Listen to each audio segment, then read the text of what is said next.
I know things feel pretty doom and gloom right now in Cleveland, but a win on Sunday gets the Browns to 2-1 going into the Ravens matchup. So let's turn morale around right now. Like today's video if you are ready for a Browns victory Sunday.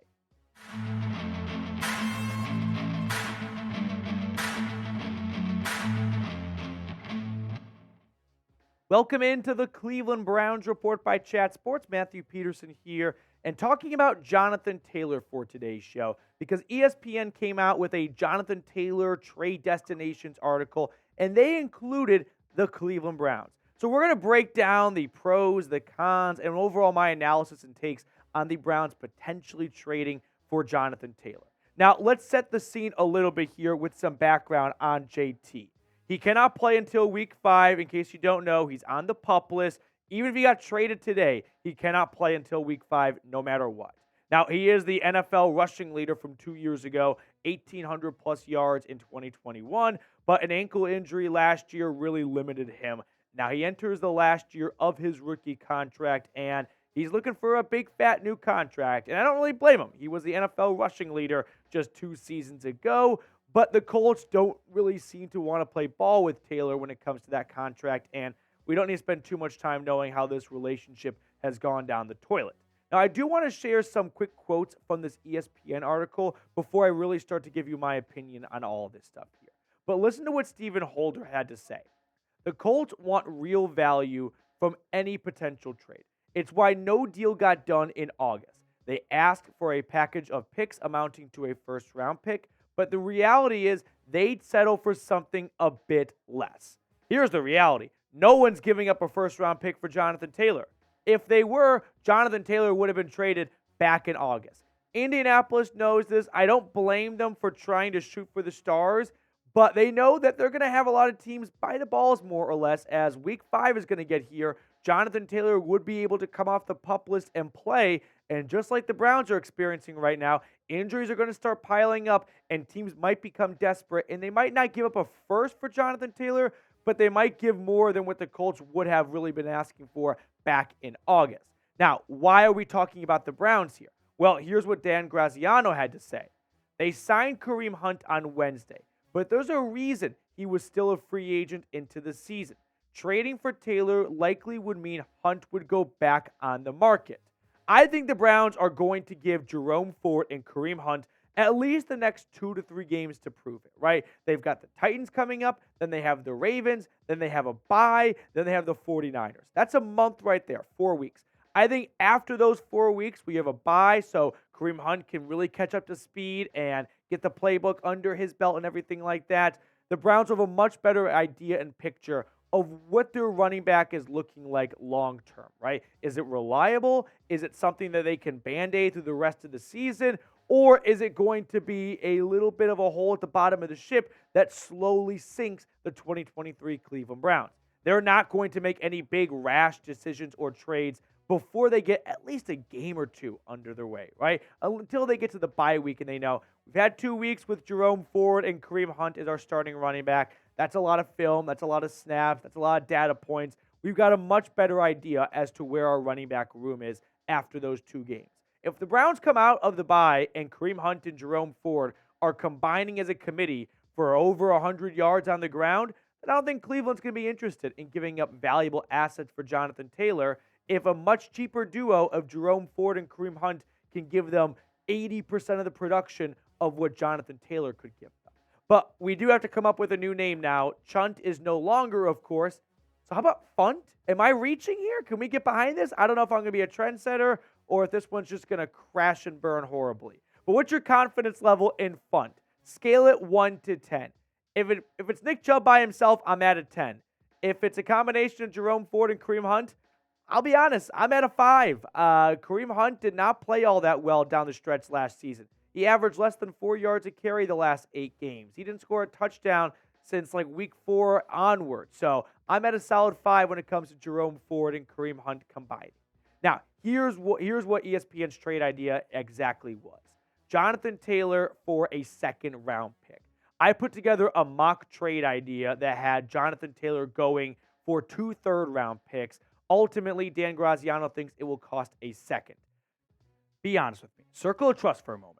If you got a notification on your phone that said breaking news, the Browns trade for Jonathan Taylor, tell me you wouldn't be excited about it. Like, I know that Jerome Ford showed some good stuff last Monday, and Kareem Hunt is, a fan favorite, if you will. But Jonathan Taylor's NFL rushing leader. Like, Jonathan Taylor is the real deal. He's one of the best backs when he's healthy in the league. If you got that notification, if you saw the news, the Browns report's going live because of a Jonathan Taylor trade, tell me your first reaction wouldn't be like, let's fucking go. We are back, baby. We are back. Hangover style. We are back. So I think the Jonathan Taylor trade rumors and whatnot, they're going to start picking up. We're going to talk more about his stats and things like that in just a moment. But speaking of, Stu and the rest of the crew from Hangover, support for today's episode comes from Waterboy. If you're hydrated and you know it, clap your hands. We all know that hangovers suck big D. Now get your mind out of the gutter here. We're talking about dehydration. Waterboy is your hangover lifesaver, coming in hot with over 3 times the electrolytes of Liquid IV. Waterboy's Weekend Recovery Pack is scientifically formulated to cut your hangover time in half. All you do is mix it in with 16 ounces of water to get hydrated. You know what they say, if you use Waterboy's powder stack, you'll get your mojo right back. For a limited time, our listeners get 15% off their entire order when they use the code CHATSPORTS at waterboy.com/chatsports. Our 6-inch stack is packing. Now, what am I talking about? You can see that the pack comes in this really good sized container, if you will. It's really easy to go on the road with. I've got a friend's wedding coming up in a few weeks, next weekend, actually. I got to get my suit to the dry cleaner. But unfortunately, he's having on a college football Saturday, which is a big enough crime. But enough of that. When I come back to work on Sunday after this wedding, I don't want to be hungover. And with Waterboy, that's not going to happen thanks to these bad boys. So, a lot of things get worse as you get older, but your hangovers don't have to. Waterboy isn't a magic cure, but it's a pretty damn close one, magic cure, if you will. Hundreds of thousands of people already trust Waterboy as their hangover cure. It's time to stop dealing with the anxiety alone. For a limited time, my listeners get an exclusive 15% off discount when they use the code CHATSPORTS at waterboy.com/chatsports. That's 15% off with code CHATSPORTS at waterboy.com/chatsports. Waterboy has got you recovered. All that information you need is in the comments and the description of today's video, so make sure you give Waterboy a shot today. Now, Jonathan Taylor, I think his numbers speak for themselves. Last year, only played 11 games. He still averaged 4.5 yards a carry, 861 yards, and 4 touchdowns, but he was not that number 1 overall fantasy pick we all thought he was going to be after his 2021 truly breakout year, if you will. But look what he did between 2020 and 2021. The guy combined for nearly 30 touchdowns on the ground alone. And this is not a Kareem Hunt stink segment, but this is a reality check. Jonathan Taylor is miles ahead of Kareem Hunt. I mean, look at what they've done since 2020. Kareem Hunt's a really good receiving back, but so is Jonathan Taylor. He averages over a yard per carry, essentially, compared to Kareem Hunt. He has 16 more touchdowns in this time span since Jonathan Taylor entered the league. Kareem Hunt is a really good pickup for where we are in the season and with the Browns' need on offense, which is someone who's familiar with the playbook.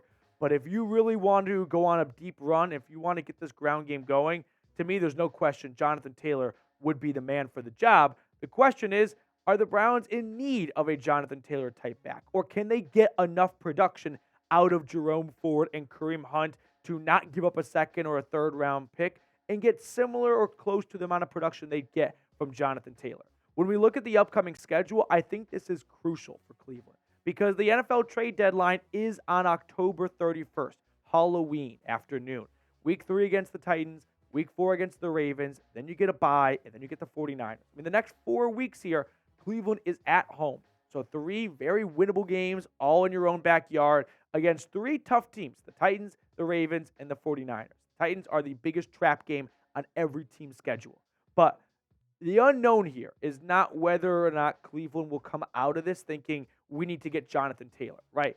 The bigger question in my eyes is, will Jonathan Taylor be available if/when the Browns come to a point where they decide Jerome Ford and Kareem Hunt, the 2 of them together, is just not going to get the job done, right? Let's say, and I think the Browns should do this, but just hear me out for a second.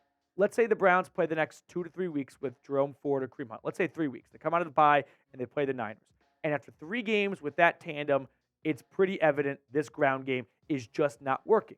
Well, Andrew Berry at that point could pick up the phone and give the Colts a call and trade for Jonathan Taylor. But what if he's gone at that point? What if another team has beat them to the punch and they didn't want to wait and they didn't want to risk the possibility of Jonathan Taylor not being available at the deadline? And so all of a sudden the Browns sat on their hands. They gave Kareem Hunt and Jerome Ford a couple of weeks to figure out whether or not they could be the guys. And if they find out the hard way, they're not the guys, they're not the duo the Browns need in the ground game, and Jonathan Taylor is gone, I don't know what plan B is, or plan C for that matter. So this is definitely a bit of a risk waiting, but I could see why the Browns go, we want to at least give these two guys a few weeks. We didn't just sign Kareem Hunt for $4 million to move on from him 72 hours later. Now, before we get on to the rest of today's show, make sure to subscribe, by the way. We go live every single game day here on the channel. We have a blast with our watch parties when the Browns are winning and they're not losing starters for the season. So outside of that, it's an awesome experience. If you have never joined before, consider joining, subscribe, don't miss out, and we're going to have a blast this upcoming Sunday. Now, going back to this, going full circle on the Jonathan Taylor trade idea from ESPN. Would you do this trade? If you were Andrew Berry, and Chris Ballard and the Indianapolis Colts gave a call and said, we heard you need a running back. You can have Jonathan Taylor for a second-round pick. Tell me right now, accept or decline. Would you do this trade? For me, I think I'd have to accept it. I know it's a steep price, but, man, if I know that Deshaun Watson has Jonathan Taylor in his backfield, that's a lot more, mouth-watering than Jerome Ford and Kareem Hunt, if we're being honest. Now, I do want to run through the other ESPN trade ideas that they had. I just thought you might find them interesting. They had Jonathan Taylor going to Kansas City for 2 third-round picks and Clyde Edwards-Helaire. I don't know why Indianapolis would want anything to do with CEH. He sucks. But 2 thirds, okay, I can get behind that. I thought this one might get the people on their feet, though. How about the Steelers trading for Jonathan Taylor for Najee Harris and a 4th-round pick? I have no idea why Indianapolis would have any interest in trading for the bum that is Najee Harris. He is the second best running back on his own team. Jaylen Warren is miles ahead of Najee Harris. And for a 4th-rounder, come on. This is a garbage trade. Indy, you should never trade for Najee Harris. He sucks. All right, as for the Dolphins, who have been rumored to have a lot of interest in Jonathan Taylor, one of the trade ideas they had 2 was a conditional 1st-round pick, so some sort of stipulation regarding playing time or yards or accolades, whatever, that could kick it into a 1st-round pick. Or they had a player swap here. Javon Holland, a really good up-and-coming safety, Miami's Grant Delpit, if you will, and a 2nd-round pick for Jonathan Taylor. So I thought you guys might find interesting the other trade ideas they had out there, but Taylor for a second, if we see in 2 to 3 weeks that Ford and Hunt are not getting the job done, I might start banging the table for this trade to get done. Now, I do want to wrap up the show by talking about Deshaun Watson and his slow start to the year. And I thought he had a very interesting quote when speaking to the media today about how this is not abnormal for him and how Watson has always gotten off to a bit of a slow start, but he always picks things up. And the numbers don't lie. Look at Deshaun Watson's career stats through the first 4 games of the year compared to the next 4 games. His completion percentage, weeks 5 through 8, are up 5 points. His yards per game is up nearly 50 yards. His total touchdowns skyrocketed from 28 to 41 through the year. His interceptions are down. His rating is up. And he's done that in fewer games in that time span right there. So weeks 5 through 8, Deshaun Watson has been a much better quarterback than weeks 1 through 4. Before I let you guys go, I just kind of want to end with this here. The Browns are 1-1. I'm not panicking. You should not be panicking. It's a long season. If I told you before the year the Browns would start off 1-1, no one would be freaking out. Now, I understand losing Nick Chubb changes things. But if you just remove the Nick Chubb injury from the equation and just focus on the Browns being 1-1 and Deshaun Watson's play through the first 2 games of the season, don't panic. Don't panic 2 games in, guys. Come on. I understand why this fan base has the right to panic and because they've been down this path so many times before, but it's not even week 3 yet. They're 1-1. They lost on Monday Night Football in Pittsburgh. That's not a game where everyone had the Browns winning by 14 points anyway. Let's take a big deep breath here. Browns are 1-1. It's going to be okay. It's going to be okay. I promise. I hope. All right, before we get on out of here, drop a CLE, by the way, down in the comment section. I love to see those of you that watch our content all the way through. So I appreciate those of you that support the channel. Drop a CLE down in the comment section below if you made it to the end of the video. By the way, I'm also on Twitter at Matthew Petey. So if you enjoy the content we are putting out here at the Cleveland Browns Report by Chat Sports, there's more Browns content, there's more NFL content, all that good stuff over on my Twitter at Matthew Petey.